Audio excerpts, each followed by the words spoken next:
ओम शांति। आज 22 जनवरी 2025 की प्रातः मुरली में बाबा ने कहा, मीठे बच्चे, यह अनादि बना बनाया ड्रामा है। यह बहुत अच्छा बना हुआ है। इसका पास्ट, प्रेजेंट और फ्यूचर को तुम बच्चे अच्छी तरह जानते हो। मीठे बच्चे, यह अनादि बना बनाया ड्रामा है। यह बहुत अच्छा बना हुआ है। इसके पास्ट, प्रेजेंट और फ्यूचर को तुम बच्चे अच्छी तरह जानते हो। प्रश्न है, किस कशिश के आधार पर सभी आत्माएं तुम्हारे पास खींचती हुई आएंगी? उत्तर है, पवित्रता और योग की कशिश के आधार पर। इसी से ही तुम्हारी वृद्धि होती जाएगी। आगे चलकर बाप को फट से जान जाएंगे। देखेंगे इतने ढेर सब बरसा ले रहे हैं तो बहुत आएंगे। जितनी देरी होगी उतनी तुम्हारे में कशिश होती जाएगी। ओम शांति। रूहानी बच्चों को यह तो मालूम है कि हम आत्माएं परमधाम से आती हैं। बुद्धि में है ना, जब सभी आत्माएं आकर के पूरी होती हैं, बाकी थोड़े रहते हैं, तब बाप आते हैं। अभी तुम बच्चों को कोई को भी समझाना बहुत सहज है। दूर देश का रहने वाला सबसे पिछाड़ी में आते हैं, बाकी थोड़े रहते हैं। अभी तक भी वृद्धि होती रहती है ना, यह भी जानते हो। बाप को कोई भी जानते नहीं है तो फिर रचना के आदि मध्य अंत को कैसे जानेंगे? यह बेहद का ड्रामा है ना, तो ड्रामा के एक्टर्स को मालूम होना चाहिए, जैसे हद के एक्टर्स को भी मालूम होता है फलाने फलाने को यह पार्ट मिला हुआ है। जो चीज़ पास्ट हो जाती है उनका ही फिर छोटा ड्रामा बनाते हैं। फ्यूचर, बाबा कहते हैं, फ्यूचर का तो बना ना सके, पास्ट जो हुआ है उसे लेकर और कुछ कहानियाँ भी बनाकर ड्रामा तैयार करते हैं, वही सबको दिखाते हैं। फ्यूचर को तो जानते ही नहीं। अभी तुम समझते हो बाप आया है, स्थापना हो रही है, हम वर्षा पा रहे हैं। सो जो बाबा कहते हैं, जो जो आते रहते हैं उनको हम रास्ता बताते हैं देवी देवता पद पाने। यह देवताएं इतना उच्च कैसे बने, यह भी किसको पता नहीं है। वास्तव में आदि सनातन तो देवी देवता धर्म ही है। अपने धर्म को भूल जाते हैं तो कह देते हैं हमारे लिए तो सब धर्म एक ही है। अब तुम बच्चे जानते हो, बाबा हमको पढ़ा रहे हैं। बाप के डायरेक्शन से ही चित्र आदि बनाए जाते हैं।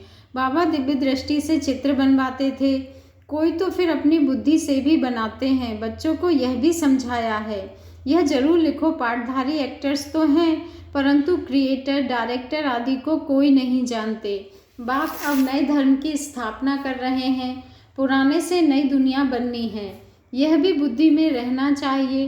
पुरानी दुनिया में ही बाप आकर के तुमको ब्राह्मण बनाते हैं, ब्राह्मण ही फिर देवता बनेंगे। बाबा कहते हैं, युक्ति देखो कैसी अच्छी है। भल यह है अनादि बना बनाया ड्रामा, परंतु बना बहुत अच्छा है। बाप कहते हैं, तुमको गूढ़े गूढ़े बातें नित्य सुनाता रहता हूँ। जब विनाश शुरू होगा तो तुम बच्चों को पास्ट की सारी हिस्ट्री मालूम होगी। फिर सतयुग में जाएंगे तो पास्ट की हिस्ट्री कुछ भी याद नहीं रहेगी। प्रैक्टिकल एक्ट करते रहते हो, पास्ट का किसको सुनाएंगे? यह लक्ष्मी नारायण पास्ट को बिल्कुल जानते नहीं। तुम्हारी बुद्धि में तो पास्ट, प्रेजेंट, फ्यूचर सब है। कैसे विनाश होगा, कैसे राजाई होगी, कैसे महल बनाएंगे? बनेंगे तो जरूर ना। स्वर्ग की सीनरियाँ ही अलग है। जैसे जैसे पाठ बजाते रहेंगे मालूम पड़ता जाएगा। इसको कहा जाता है खूने नाहक खेल। नाहक नुकसान होता रहता है ना, अर्थक्वेक होती है, कितना नुकसान होता है, बॉम्ब्स फेंकते हैं, यह नाहक है ना। कोई कुछ करता थोड़े ही है। विशाल बुद्धि जो है वह समझते हैं विनाश बरोबर हुआ था, जरूर मारा मारी हुई थी, ऐसा खेल भी बनाते हैं। यह तो समझ भी, बाबा कहते हैं, यह तो समझ भी सकते हैं।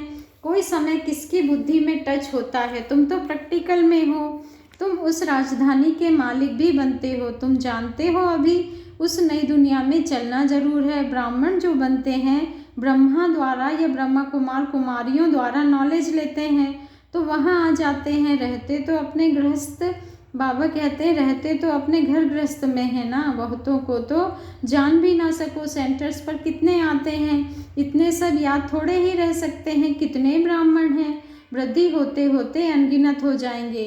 एक्यूरेट हिसाब निकाल नहीं सकेंगे। राजा को मालूम थोड़े ही पड़ता है एक्यूरेट हमारी प्रजा कितनी है।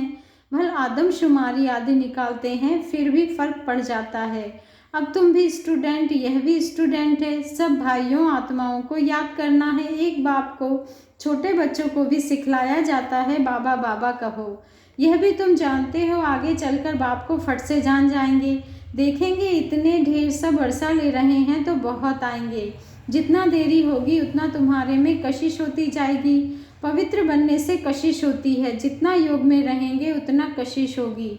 औरों को भी खींचेंगे, बाप भी खींचते हैं ना, बहुत वृद्धि को पाते रहेंगे। उसके लिए युक्तियाँ भी रची जा रही हैं। गीता का भगवान कौन? श्री कृष्ण को याद करना तो बहुत सहज है, वह तो साकार रूप है ना। निराकार बाप कहते हैं मामे कम याद करो। इस बात पर ही सारा मदार है, इसलिए बाबा ने कहा था इस बात पर सबसे लिखाते रहो। बड़ी बड़ी लिस्ट बनाएंगे तो मनुष्यों को पता पड़ेगा।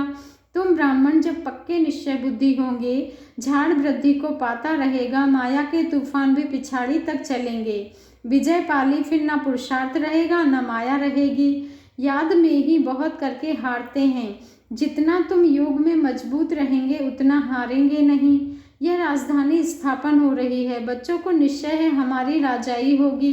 फिर हम हीरे जवाहर कहाँ से लाएंगे, खानियाँ सब कहाँ से आएंगी। यह सब थे तो सही ना, इसमें मूंझने की तो बात ही नहीं। जो होना है सो प्रैक्टिकल में देखेंगे। स्वर्ग बनना तो जरूर है। जो अच्छी रीति पढ़ते हैं उन्हों को निश्चय रहेगा हम जाकर भविष्य में प्रिंस बनूंगा, हीरे जवाहरों के महल होंगे। यह निश्चय भी सर्विसेबल बच्चों को ही होगा जो कम पद पाने वाले होंगे। उनको तो कभी ऐसे ऐसे ख्याल आएंगे भी नहीं कि हम महल आदि कैसे बनाएंगे। जो बहुत सर्विस करेंगे वही महलों में जाएंगे ना। दास दासियां तो तैयार मिलेंगे। सर्विसेबल बच्चों को ही ऐसे ऐसे ख्याल आएंगे। बच्चे भी समझते हैं कौन कौन अच्छी सर्विस करने वाले हैं। हम तो पढ़े हुए के आगे भरी ढोएंगे, जैसे यह बाबा है। बाबा को ख्यालात रहती है ना। बूढ़ा और बालक समान हो गया, इसलिए इनकी एक्टिविटी भी बचपन मिसल होती है। बाबा की तो एक ही एक्ट है, बच्चों को पढ़ाना सिखलाना। विजय माला का दाना बनना है तो पुरुषार्थ भी बहुत चाहिए। बहुत मीठा बनना है, श्रीमत पर चलना पड़े तभी उच्च बनेंगे। यह तो समझ की बात है ना। बाप कहते हैं हम जो सुनाते हैं उस पर जज करो। बाप कहते हैं हम जो सुनाते हैं उस पर जज करो। आगे चल और भी तुमको साक्षात्कार होता रहेगा। नज़दीक आते रहेंगे तो याद आती रहेगी। 5000 वर्ष हुए हैं अपनी राजधानी से लौटे हैं। 84 जन्मों का चक्र लगा कर आए हैं। जैसे वास्को डी गामा के लिए कहते हैं वर्ल्ड का चक्र लगाया, तुमने इस वर्ल्ड में 84 का चक्र लगाया है। वो वास्को डी गामा एक गया था। बाबा कहते हैं वो वास्को डी गामा एक गया ना, एक भी। बाबा ने कहा यह भी एक है जो तुमको 84 जन्मों का राज समझाते हैं। डिनोस्टी चलती है तो अपने अंदर देखना है, हमारे में कोई देह अभिमान तो नहीं है, फंक तो नहीं हो जाते हैं, कहाँ बिगड़ते तो नहीं हैं। तुम योग बल में होंगे, शिव बाबा को याद करते रहेंगे तो तुमको कोई भी चमाट आदि मार नहीं सकेंगे। योग बल ही ढाल है। बाबा कहते हैं कोई कुछ कर भी नहीं सकेंगे। अगर कोई चोट खाते हैं तो जरूर देह अभिमान है। देही अभिमानी को चोट कोई मार न सके, भूल अपनी ही होती है। विवेक ऐसा कहता है देही अभिमानी को कोई कुछ भी कर नहीं सकेंगे। इसलिए कोशिश करनी है देही अभिमानी बनने की। सबको पैगाम भी देना है। भगवान उवाच मन मना भव। कौन सा भगवान? यह भी तुम बच्चों को समझाना है। बस इस एक ही बात में तुम्हारी विजय होनी है। सारी दुनिया में मनुष्यों की बुद्धि में श्री कृष्ण भगवानुवाच है। जब तुम समझाते हो तो कहते हैं बात तो बरोबर है, परंतु जब तुम्हारे मुआफिक समझे तब कहें बाबा जो सिखलाते हैं वह ठीक है। श्री कृष्ण थोड़े ही कहेंगे मैं ऐसा हूँ, मेरे को कोई जान नहीं सकते। श्री कृष्ण को तो सब जान लेवे। ऐसे भी नहीं है कि श्री कृष्ण के तन में भगवान कहते हैं, श्री कृष्ण के तन से भगवान कहते हैं, नहीं। श्री कृष्ण तो होता ही है सतयुग में, वहाँ कैसे भगवान आएंगे? भगवान तो आते ही हैं पुरुषोत्तम संगम युग पर। तो तुम बच्चे बहुतों से लिखाते जाओ, तुम्हारी ऐसी बड़ी चौपड़ी छपी हुई होनी चाहिए, उसमें सबकी लिखत हो। जब देखेंगे यह तो इतने सब ने ऐसे लिखा है तो खुद भी लिखेंगे, फिर तुम्हारे पास बहुतों की लिखत हो जाएगी। गीता का भगवान कौन? ऊपर में भी लिखा हुआ हो कि ऊंचते ऊंच बाप ही है। श्री कृष्ण तो ऊंचते ऊंच है नहीं। बाबा कहते हैं वह कह ना सके कि मामे कम याद करो, ब्रह्मा से भी ऊंचते ऊंच भगवान है ना। मुख्य बात ही यह है जिसमें सबका देवाला निकल जाएगा। बाबा कोई ऐसे नहीं कहते कि यहाँ बैठना है, नहीं। सतगुरु को अपना बनाए फिर अपने घर में जाकर रहो। शुरू में तो तुम्हारी भट्टी थी, शास्त्रों में भी भट्टी की बात है, परंतु भट्टी किसको कहा जाता है ये कोई नहीं जानते हैं। भट्टी होती है ईंटों की, उनमें कोई पक्की कोई खंजर निकलती है। यहाँ भी देखो सोना है नहीं, बाकी ठिक्कर भित्तर है। पुरानी चीज का मान बहुत है। शिव बाबा का देवताओं का भी मान है ना। सतयुग में तो मान की बात ही नहीं, वहाँ थोड़े ही पुरानी चीजें बैठ ढूंढते हैं, वहाँ पेट भरा हुआ रहता है, ढूंढने की दरकार नहीं रहती। तुमको खोदना, बाबा कहते हैं तुमको खोदना करना नहीं पड़ता। द्वापर के बाद खोदना शुरू करेंगे। मकान बनाते हैं, कुछ निकल आता है तो समझते हैं नीचे कुछ है। सतयुग में तुमको कोई परवाह नहीं, वहाँ तो सोना ही सोना होता है, ईंटें ही सोने की होती है। कल्प पहले जो हुआ है, जो नूंद है वही साक्षात्कार होता है। आत्माओं को बुलाया जाता है, वह भी ड्रामा में नूंद है, इसमें मूंझने की दरकार नहीं। सेकंड बाय सेकंड पार्ट बचता है, फिर गुम हो जाता है। यह पढ़ाई है। भक्ति मार्ग में तो अनेक चित्र हैं, तुम्हारे यह चित्र सब अर्थ सहित हैं, अर्थ बगैर कोई चित्र नहीं। जब तक तुम किसको समझाओ नहीं तब तक कोई समझ ना सके। समझाने वाला समझदार नॉलेजफुल एक ही बाप ही है। अभी तुमको मिलती है ईश्वरीय मत। ईश्वरीय घराने के अथवा कुल के तुम हो। ईश्वर आकर घराना ही स्थापन करते हैं। अभी तुमको राजाई कुछ नहीं है, राजधानी थी अब नहीं है। देवी देवताओं का धर्म भी जरूर है, सूर्यवंशी चंद्रवंशी राजाई है ना। गीता से ब्राह्मण कुल भी बनता है, सूर्यवंशी चंद्रवंशी कुल भी बनता है, बाकी और कोई हो न सके। तुम बच्चे सृष्टि के आदि मध्य अंत को जान गए हो। आगे तो समझते थे बड़ी प्रलय होती है, पीछे दिखाते हैं सागर में पीपल के पत्ते पर श्री कृष्ण आते हैं। पहला नंबर तो श्री कृष्ण ही आते हैं ना, बाकी सागर की बात नहीं है। अभी तुम बच्चों को समझ बड़ी अच्छी आई है। खुशी भी उनको होगी जो रूहानी पढ़ाई अच्छी रीति पढ़ते होंगे। जो अच्छी रीति पढ़ते हैं वही पास विद ऑनर होते हैं। अगर कोई से दिल लगी हुई होगी तो पढ़ाई के समय भी वह याद आता रहेगा, बुद्धि वहाँ चली जाएगी। इसलिए पढ़ाई हमेशा ब्रह्मचर्य में होती है। यहाँ तुम बच्चों को समझाया जाता है एक बाप के सिवाय और कहाँ भी बुद्धि नहीं जानी चाहिए, परंतु जानते हैं बहुतों को पुरानी दुनिया याद आ जाती है, फिर यहाँ बैठे भी सुनते ही नहीं। भक्ति मार्ग में भी ऐसे होते हैं, सत्संग में बैठे भी बुद्धि कहाँ कहाँ भागती रहेगी। यह तो बहुत बड़ा ज़बरदस्त इम्तिहान है।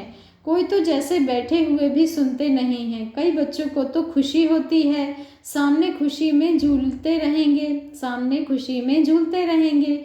बुद्धि बाप के साथ होगी तो फिर अंतमति सो गति हो जाएगी। इसके लिए बहुत अच्छा पुरुषार्थ करना है, यहाँ तो तुमको बहुत धन मिलता है। अच्छा, मीठे मीठे सिकी लदे बच्चों प्रति माता पिता बाप दादा का याद प्यार और गुड मॉर्निंग। रूहानी बाप की रूहानी बच्चों को नमस्ते, और हम रूहानी बच्चों की रूहानी माता पिता बाप दादा को दिल से याद प्यार गुड मॉर्निंग और नमस्ते नमस्ते नमस्ते। शुक्रिया बाबा, शुक्रिया। धारणा के लिए मुख्य सार है, फर्स्ट पॉइंट है, विजय माला का दाना बनने के लिए बहुत अच्छा पुरुषार्थ करना है, बहुत मीठा बनना है, श्रीमत पर चलना है। सेकंड पॉइंट है, योग ही सेफ्टी के लिए ढाल है, योग ही सेफ्टी के लिए ढाल है, इसलिए योग बल जमा करना है। देही अभिमानी बनने की पूरी कोशिश करनी है। वरदान है, विशेष शब्द की स्मृति द्वारा संपूर्णता की मंजिल को प्राप्त करने वाले स्वपरिवर्तक भव। विशेष शब्द की स्मृति द्वारा संपूर्णता की मंजिल को प्राप्त करने वाले स्वपरिवर्तक भव। आज का स्वमान है, मैं स्वपरिवर्तक आत्मा हूँ। मैं विशेष शब्द की स्मृति द्वारा संपूर्णता की मंजिल को प्राप्त करने वाली स्वपरिवर्तक आत्मा हूँ। मैं स्वपरिवर्तक आत्मा हूँ। सदा यही स्मृति में रहे कि हम विशेष आत्मा हैं। विशेष कार्य के निमित्त हैं और विशेषता दिलाने वाले हैं। यह विशेष शब्द विशेष याद रखो। बोलना भी विशेष, देखना भी विशेष, करना भी विशेष, सोचना भी विशेष। हर बात में यह विशेष शब्द लाने से सहज स्व परिवर्तक सो विश्व परिवर्तक बन जाएंगे और जो संपूर्णता को प्राप्त करने का लक्ष्य है उस मंजिल को भी सहज ही प्राप्त कर लेंगे। स्लोगन है, विघ्नों से घबराने के बजाय पेपर समझकर उन्हें पार करो। विघ्नों से घबराने के बजाय पेपर समझकर उन्हें पार करो। आज का अव्यक्त मास का अव्यक्त पुरुषार्थ का पॉइंट है, अपनी शक्तिशाली मनसा द्वारा सकाश देने की सेवा करो।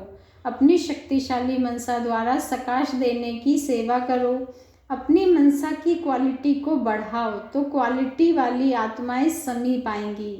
बाबा ने कहा, बच्चे अपनी मनसा की क्वालिटी को बढ़ाओ तो क्वालिटी वाली आत्माएं समीप आएंगी। इसमें डबल सेवा है, स्व की भी और दूसरों की भी। स्व के लिए अगर बाबा कहते हैं स्व के लिए अलग मेहनत नहीं करनी पड़ेगी, प्रारब्ध प्राप्त है, ऐसी स्थिति अनुभव होगी। इस समय की श्रेष्ठ प्रारब्ध है सदा स्वयं सर्व प्राप्तियों से संपन्न रहना और सबको संपन्न बनाना। अच्छा, ओम शांति। शुक्रिया बाबा, शुक्रिया।